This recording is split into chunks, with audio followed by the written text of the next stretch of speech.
सरसकट कर्जमाफी शेतकऱ्यांना सरसकट कर्जमाफी अशी कशी देत नाही? अरे या नामर्द सरकारचं करायचं काय? अरे या जीआर काढणाऱ्या सरकारचं करायचं काय? अरे या 3 तिघाड्या सरकारचं करायचं काय? असे कसे देत नाही? आवाज कुणाचा? जिंदाबाद जिंदाबाद उद्धव साहेब तुम आगे बढ़ो, अरे जय भवानी.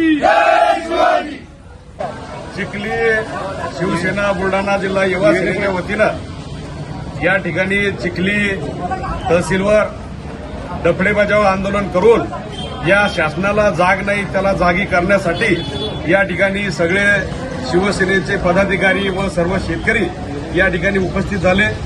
डफडे बजाव आंदोलन करून या ठिकाणी शासनाला या ठिकाणी निवेदन देण्यात येत आहे. शासनाला निवेदन देण्यापेक्षा आम्ही या राज्याचे राज्यपाल विष्णुदेव वर्मा साहेब यांना या ठिकाणी तहसीलदारांमार्फत निवेदन देण्यासाठी आलेलो आहोत. या 6 महिन्यापूर्वी शासनानं कर्जमाफीची घोषणा त्या ठिकाणी केली. कर्जमाफीची घोषणा करून 6 महिने त्या ठिकाणी उलटले, परंतु आता जे काही नवीन जीआर त्या ठिकाणी फिरत आहे त्या जीआरमध्ये असं दिसत आहे की शेतकऱ्याची कर्जमाफी ही सरसकट न करता त्यामध्ये अटी शर्ती या ठिकाणी टाकल्या जात आहे.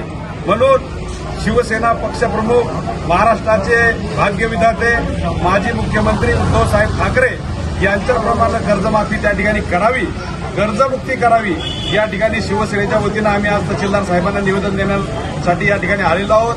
या ठिकाणी तहसीलदार साहेबांनी कॅबिनमध्ये त्या ठिकाणी शिष्टमंडळाने यावं अशी या ठिकाणी आग्रह धरलेला आहे, परंतु आमचा कोणताही पदाधिकारी शिष्टमंडळ त्या ठिकाणी जाता फक्त 2 शेतकऱ्यांना आम्ही त्या ठिकाणी पाठवणार आहोत व या ठिकाणी त्यांना सूचक आमचा या ठिकाणी इशारा आहे की 8 दिवसात जर या निवेदनावर राज्यपाल महोदय शासनानं काही तर निर्णय घेतला नाही तर सन्माननीय शिवसेनेचे नेते आदरणीय नरहरी खेडेकर, जालिंदर भाऊ बुधवार, जयश्रीताई शेळके, शिवसेनेचे आमचे सर्वच उपजिल्हा प्रमुख, तालुका प्रमुख, शहर प्रमुख यांच्या नेतृत्वात या ठिकाणी भव्य दिव्य असं मोर्चाचं आयोजन या ठिकाणी करण्यात येईल व त्याची सर्वस्व जबाबदारी ही खऱ्या अर्थानं प्रशासनाची राहील व खऱ्या अर्थानं या ठिकाणी शेतकऱ्याचा अपमान करणाऱ्या अधिकाऱ्याचा या ठिकाणी आम्ही जाहीर या ठिकाणी निषेध करतो.